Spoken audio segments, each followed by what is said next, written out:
Aquarius, welcome to your astrology reading for the month of October. So before I jump into the energy of the month, this is most applicable for your rising sign. It's the sign that rules your first house or the ascendant. So if you're running your birth chart, that's the sign. This is how other people perceive you, especially when they first meet you. It's still applicable for your sun sign, which is how you express yourself, and then also your moon sign, which is how you internalize everything. Really think of it through that emotional lens.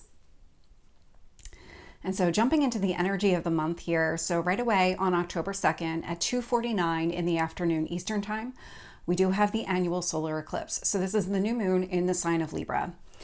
We're closing out of the Aries Libra eclipse cycle. We're moving into the Pisces Virgo eclipse cycle. So we got a taste of that, of what that Pisces full moon that we just had on September 17th, that was our first kind of glimpse into that one. It was mostly positive. So anyway, these are fated events. These are calculations in the sky, but they're really fated events. And so as we close this out, this one's actually a really positive one because you've got the sun and the moon at the same degree point. So this is an overlapping of energies, but it's all balance. That's what Libra's all about. It's balance. And I love to see this. For you, this is sitting in your ninth house of growth and expansion. So think of like all of these kind of overarching themes in your life. What do you want to do to grow and expand? Is it related to higher education, long distance travel, learning a foreign language? I mean, this is really, it's really positive in general as far as new moons go, but where it hits in your chart is really significant because there's a lot of feeling very balanced with whatever trajectory that you're on, maybe expressing yourself that way because we do have the sun and moon. They're also conjunct Mercury, Mercury being the planet of communication, also in the sign of Libra. So any kind of conversations that are taking place, these are going to feel very balanced, very much in alignment with how you feel. The only challenging aspect during this new moon is the sun and moon will square Mars in the sign of Cancer. And so Mars is a planet of action. Cancer rules your sixth house of daily routines. And so when you think about, okay, I've got this balance happening here related to my growth and expansion, it's creating some sort of obstacle or challenge for you to take some sort of action in that area of your life, which daily routines. When you think about your daily routines, it encompasses a lot. So if you're trying to release something here, because Mars is definitely a separating type of energy, it's action oriented, but really it's about releasing something here. And so it just seems like I'm so balanced right now. Do I really need to make a change? It's that kind of obstacle or challenge. It's an energy you can work with. It just requires some effort on your part. And then we have Venus trine Mars. So that's going to happen on the 8th at 6:21 in the morning Eastern time. And so this one's really significant. It's actually a grand trine. I just love to pull in any kind of Venus Mars conversations just because they always are very interesting and they do seem to impact us quite a bit. And so what we're looking at here is we've got Venus in the sign of Scorpio, so a water sign, trine Mars in the sign of Cancer, water sign, and we've got all of that. So those two planets are trining Saturn and Neptune, both retrograde in the sign of Pisces. And so it's all about your emotions. This is a very water-centric, emotion-centric grand trine that we're having here. And so Venus in Scorpio is in your 10th house. And so Venus likes to bring things together. It's the ruler of Libra. It's also the ruler of Taurus. And so it's very grounded, very practical in that way, very harmonious. And it's sitting in your house of career. So you might be having a lot of loyalty to the people that you work with. The connections that you have at work just feel really good, really solid right now. You're very loyal to those people. And that's going to blend with whatever kind of action that you want to take in your daily life. That's that Mars and Cancer energy. So where a few days earlier during that eclipse, maybe wasn't the right time to act, this one would be. And so the energy does ebb and flow, but this one here allows you to take some sort of action in your daily life because of things that are happening at work, the way that you feel about your work and the people that you work with. It's also going to trine Saturn and Neptune. Both are retrograde in the sign of Pisces. So Neptune retrograde is about you maybe taking your dreams that were really high in the sky, making them more realistic, really seeing the truth of what you need to do in order to achieve those dreams. Saturn internally, because it is retrograde, this is an internal work that you're doing to go after those dreams. And so you can kind of see where those two play in together. This is sitting in your second house of personal finances. So this would be money that you already have, investments that you're making. It's really connected to property that you own. So anything of value here would fall in this category. So even if you had a collection of something, if it had some sort of value connected to it, it would exist within this house. And so your deep connections at work, everything that's kind of really going in well in that area of your life, easily flow with any kind of actions you want to take in your daily life, and it aligns with whatever financial goals that you've set for yourself and the work that you're doing towards those financial goals. And so it's a really easy blend of energy here. There isn't anything additional you're going to have to do in order to make this a very harmonious transit. The only challenge here, Venus in Scorpio is opposite Uranus retrograde in Taurus. And so Taurus rules your 4th house. And so we've got Venus in Scorpio in your career and public reputation. And then we've got Taurus, your home life. You can kind of see where that's like a work-life balance type of situation. I feel really good about the connections I have in my career. I feel very loyal to where I work. It's going to be opposite to any kind of changes that are happening in your home environment.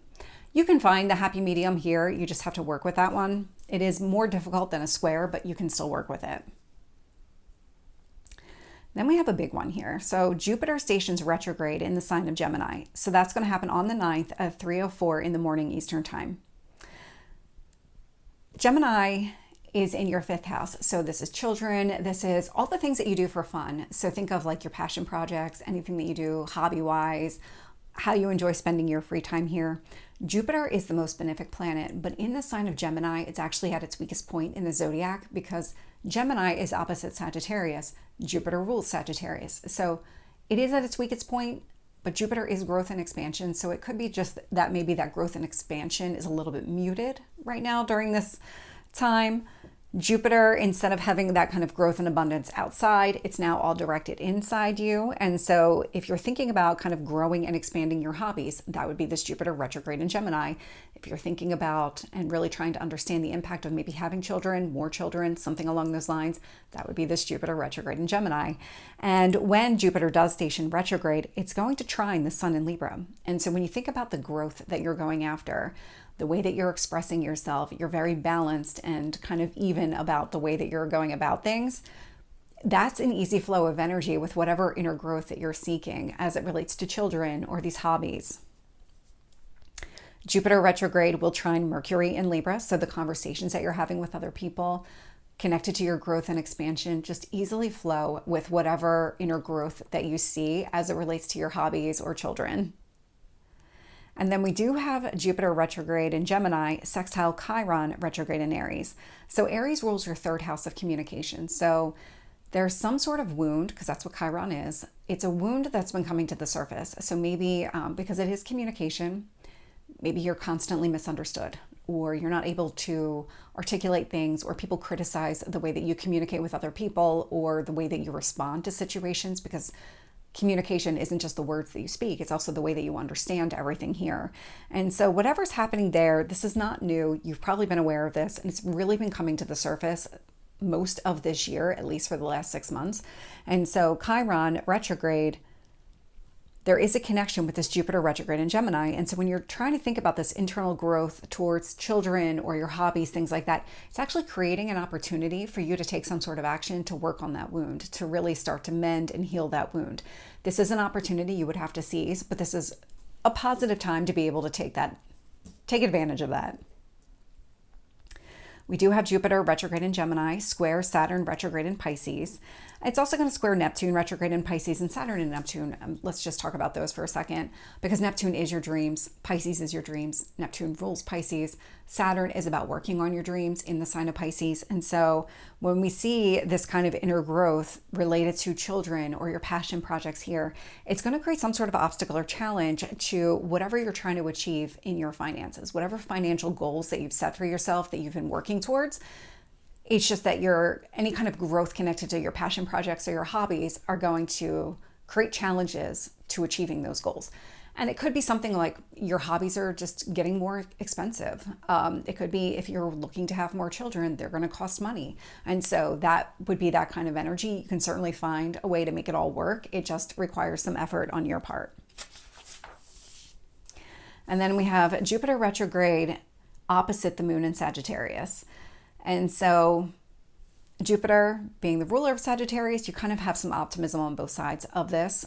with this kind of inner growth towards your passion projects, things like that, it's going to be opposite the way that you feel about your friendships. And so Sagittarius is very much big picture. So when you think holistically about your group of friends, because that's where it's hitting in your chart, it's your 11th house, your community around you, how you feel about your friends and those relationships here, it is opposite any kind of growth that you're seeking. So if it's an example, you're looking to have children or maybe more children, how's that going to impact your friendships? Does it mean this is less time that you get to spend with them? How does that all play out? That would be an opposition type of energy here. And then we have another big one here. So Pluto stations direct in the sign of Capricorn on October 11th at 8:32 in the evening Eastern time. This one here, there's been a lot with Pluto this year. Pluto is death and rebirth, so major transformation taking place. Pluto is in each sign, and for the life of me, I cannot remember off the top of my head. It is roughly like 18 to 20 years. I'm sure I'm getting the number completely wrong, but I know it's in that ballpark. Here, we had Pluto in Capricorn, and then Pluto moved into Aquarius in 2024, and then Pluto stationed retrograde, which for all intents and purposes is moving backwards. It's not actually moving backwards in the sky. What's happening here is it moved back into Capricorn in September. And so now it's stationing direct. Next month, it moves into Aquarius, where it's going to be for the next 20 years. And so this is really our last time of Pluto in the sign of Capricorn. Capricorn is all about structure. And so when you think about what needs to change from a structure standpoint, we've already got a glimpse of all this. We saw earlier this year when Pluto moved into Aquarius, what structures needed to come down, because Aquarius is a very liberating energy. It doesn't like to be so confined, where Capricorn can really confine you in, especially because Pluto's been in Capricorn for so many years. It's like we've created this structure because we've got this strategy to go after our goals and dreams, but then you almost kind of keep limiting and restricting along the way. And Aquarius is like, no, we need to make some changes here. And so now this is kind of one last shot at what structures really need to stay, what needs to go, what needs to be modified. And so Pluto in Capricorn affects you in your 12th house. Your 12th house it's the house of secrets, things hidden, but it's really your inner self or the way that you are outside of the public. And so this would be you kind of alone in your house, in your apartment, whatever it is. And so there's something that's transforming within you, maybe old belief systems, old ways of thinking and responding to situations because you told yourself you needed to be a certain way in order to achieve a certain result. That would be that Capricorn energy. When Pluto stations direct, it will conjunct the moon in Aquarius. And so this is going to fully align whatever you want to change related to you and maybe your responses to things. It's going to fully align with how you feel about yourself, because that moon in Aquarius is in your first house. It's your physical self. So it's your inner you and your outer you, full alignment. Pluto in Capricorn will trine Uranus, retrograde in Taurus. And so this kind of internal transformation that you're going through, it's easily going to flow with whatever changes are happening in your home environment. Now, Uranus is also retrograde. We have a lot of planets that are retrograde. Uranus being retrograde, it's the other planet of transformation. So these would be internal changes to the way maybe you see your home or your home environment. This is an easy blend of energy, though. You're not going to have to take any additional action to make this harmonious. We do have Pluto sextile Neptune retrograde in Pisces. And so this kind of internal transformation, it's going to create an opportunity for you to really go after your financial goals or really get clear on what those financial goals are. So if you have financial stability on the mind, this is really an opportunity that you would have to take advantage of in order to make the two of them work. But I mean, it's there. This is a positive aspect. Pluto will square Mercury in Libra. And so this internal transformation that's taking place, it is creating any kind of obstacles or challenges to having balanced conversations with other people. But you can kind of see why, because you're going through a transformation. So how do you stay balanced when you're going through a transformation? We're actually going to see this theme a little bit throughout the month, where if you're going through some sort of change, it's a little bit hard to stay balanced because you're mid-transformation. Whereas if you're in this balanced energy, you're a little resistant to making any kind of change, because why would you? You're feeling balanced. And so we do see this theme a little bit throughout the month. We also have Pluto and Capricorn square Chiron retrograde in Aries. And so these kind of internal changes are going to create obstacles or challenges to healing that wound in the way that you communicate or the way that you perceive information here. And then we have Pluto opposite Mars in Cancer. And so this is the 12th house, 6th house energy. That kind of internal you, versus your daily routines. So those things that you do on a regular basis. Something here is out of alignment. So whatever is changing within you is directly opposite any kind of action that you're looking to take in your daily life. And then we have Mercury enter Scorpio. And so this is going to happen on the 13th at 3:24 in the afternoon Eastern time.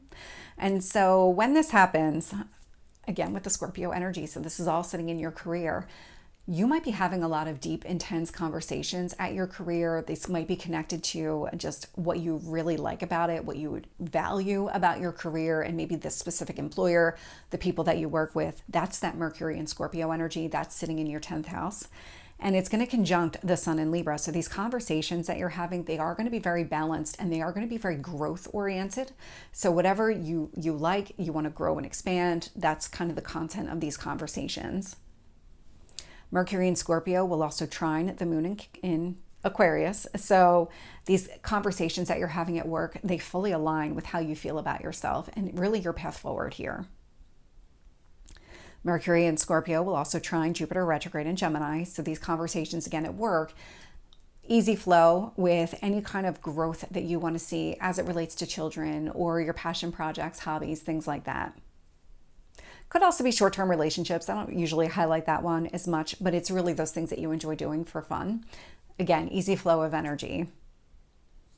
Mercury in Scorpio, square Mars in Cancer. So this one is a little bit more difficult. And so whatever is happening in your work environment, whatever these conversations are, it's going to create some sort of obstacle or challenge to taking any kind of action in your daily life. It's also going to create some sort of obstacle or challenge to any internal transformation that's taking place because Mercury in Scorpio will square Pluto in Capricorn. And so this is more of, I'm having conversations. We can see earlier there's a transit to expressing yourself in a really balanced way. And so again, when you think about the balancing that's taking place here, is this really the time to focus on any kind of transformation because you are feeling balanced? And then we have the full moon in the sign of Aries. So that's going to happen on the 17th at 7:26 in the morning Eastern time. And so when this happens, you've got the moon and the sun. They're opposite points in the sky. So it's very much like a push-pull kind of energy. Here for you, we've got the sun in Libra in your 9th house. We've got the moon in Aries in your 3rd house. 3rd house, 9th house could be about travel, short distance versus long. This could be about communication versus growth. So again, if your communication is feeling very balanced, maybe that's kind of hindering any kind of growth here. This would be a push-pull kind of energy because that sun in Libra is in your 9th house. So this would be any kind of balanced expression that you have as far as I have these ideas, I want to grow and expand, and I want to do it in a very balanced way versus moon in Aries energy being very much like I want to do something that's really feeling independent, focused on me, as opposed to Libra energy, which is focused on we. So you might be having, or you might feel like you want to communicate in a very bold, assertive way, and that would be contrary to any kind of balanced expression that you have related to your growth. You can kind of see where the push-pull is there. And then during this full moon, the sun and the moon, they have different conversations with the planets. And so we'll have the moon in Aries conjunct Chiron retrograde in Aries, which means that wound that has come to the surface related to your communication, the way that you perceive information here, it's going to fully align with how you feel about the way that you communicate. There's something just easy blend, overlapping kind of energy here. Whereas the sun in Libra will be opposite Chiron retrograde in Aries. Makes sense because the sun and the moon are opposite. And so here, any kind of balanced self-expression is not giving you an opportunity. It's making it more difficult to really work on that communication wound. But we do have the sun in Libra trine Jupiter retrograde in Gemini. So this balanced self-expression, it's easily going to flow with whatever inner growth that you want related to children, your passion projects, maybe even short-term relationships. Whatever is happening there, it fully aligns with the way that you see your growth playing out. The moon in Aries will create an opportunity for even more growth and expansion in those areas of children, hobbies, things like that, because the moon in Aries will sextile Jupiter retrograde in Gemini.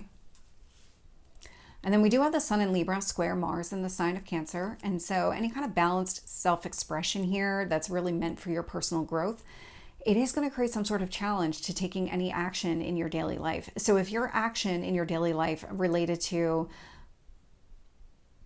Maybe it's not releasing something, maybe it's incorporating something else that could be hindering any kind of growth, anything that would be balanced for you. That would be it's not an opposition, it's a challenging type of energy. You can certainly work with it.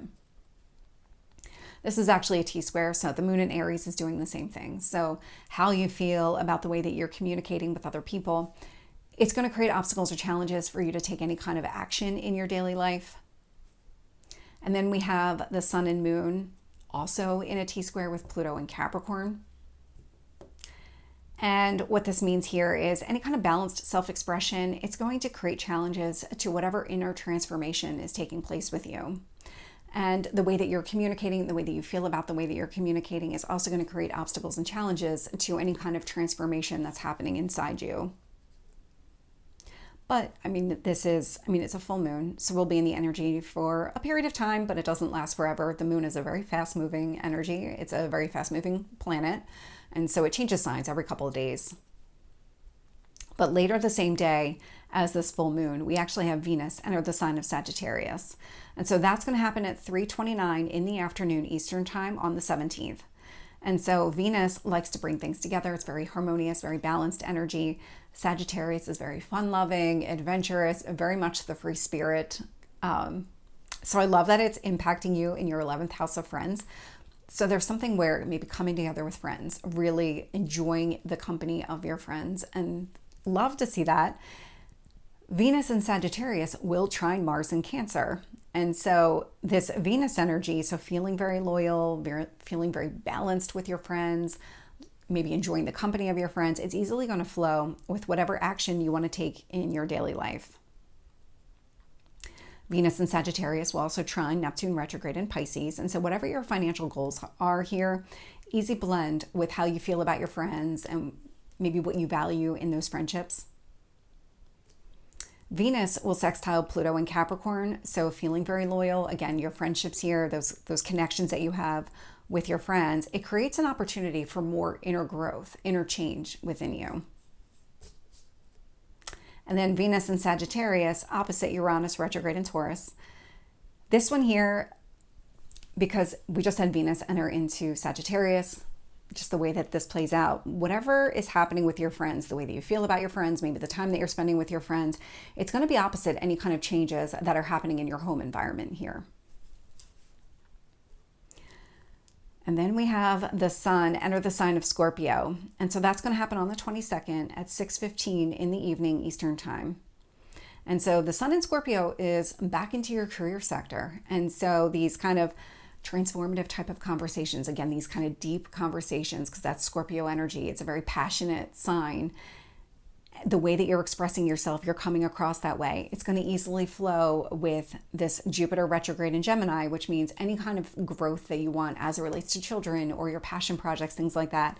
Again, easy blend of energy. How you're communicating at work, the way that you're expressing yourself just easily flows with whatever changes you want or whatever growth you want in those areas of your life. We do have the sun square Pluto in Capricorn. And so this one's where it's a challenge. So the way that you're expressing yourself at work, these kind of deep, intense, transformative type of self-expression, maybe conversations that you're having with other people, they do create challenges to any kind of internal transformation that is taking place or maybe that needs to take place. Again, it's that you can work with the energy. You just have to find a way to work with it. The sun in Scorpio will also square Mars in the sign of Cancer. And so the way that you're expressing yourself at work right now does create obstacles and challenges to taking any kind of action in your daily life. And then we have the sun in Scorpio opposite Chiron retrograde in Aries. And so again, we're talking about your home life and your work life. And so the way that you're expressing yourself at work right now is opposite to healing that wound connected to that area. No, it's not your home life. It is your third house of communication. I just blanked on that and I even have it written in front of me. So there's something about the way that you're expressing yourself at work that's just not, it just doesn't align with what you need to do in order to heal that communication wound. I'm trying to think of a really good example where you would have some sort of wound, because a lot of times these wounds are related to people speaking negatively to us, and it kind of wears on you. These wounds tend to start early in life and kind of compound over time until they finally need to be addressed. And that's what this one feels like. It's the way that you speak to other people, the way that you understand things. The emphasis seems to be here more on everything seems to be going in your favor when it relates to your career and the way you're expressing yourself. So maybe now is just not the right time to address that wound. And then we end the month with Mercury trine Neptune. So this is going to happen on the 31st, Halloween, at 8:33 p.m. Eastern time. And so Mercury trine Neptune. So we're kind of back to that grand trine again. And I love to see this energy because this is Mercury and Scorpio. So these kind of transformative, deep, intense conversations at work easily flows with whatever your financial goals are, because it is trine Neptune retrograde in Pisces. Mercury and Scorpio will also trine Mars in Cancer. And so these conversations that you're having at work easily blend with taking some sort of action in your daily life. And you can kind of see where all of this really comes into play. You got a lot of harmony between your work, your conversations at work, your financial goals, and any kind of action you want to take in your daily life. We do have Mercury and Scorpio sextile Pluto and Capricorn. And so these kind of deep conversations that you're having at work, maybe transformative, intense kind of conversations, they're going to create some sort of opportunity for inner growth, inner change, that Pluto and Capricorn, again, that transformation within you. And the same thing with your financial goals. Whatever you've set out as, I want this financial stability and these are my goals in order to achieve it, it's going to create some sort of opportunity for you to change something within yourself. And both of those are opportunities. You would have to seize them. They aren't just going to happen to you on their own. And then we have Mercury and Scorpio opposite Uranus retrograde in Taurus. And so this is the push-pull between your home life and your work life. And so whatever conversations you're having at work, they are going to be opposite to whatever changes are happening in your home environment. And then we have Neptune retrograde in Pisces, sextile Uranus retrograde in Taurus. And so where Mercury's opposite that energy, Neptune is creating an opportunity. What this means is whatever financial goals that you've set for yourself, it's going to create some sort of opportunity here for changes in your home environment. And then we have Neptune retrograde in Pisces, square Jupiter retrograde in Gemini. And so these financial goals that you've set for yourself, they are creating obstacles and challenges as they relate to kind of whatever inner growth that you're going after as far as children, hobbies, short-term relationships, anything within that fifth house of fun, anything you enjoy doing outside of work. And it just indicates that maybe whatever growth that you see in those areas of your life requires you to spend money. This would be that square energy, those obstacles or challenges. You would just have to find a way to work with all that energy. But you certainly can. It just requires effort. So Aquarius, this is your reading. I hope it resonates. If it did, please like, share, and subscribe, and I will see you next time. Take care.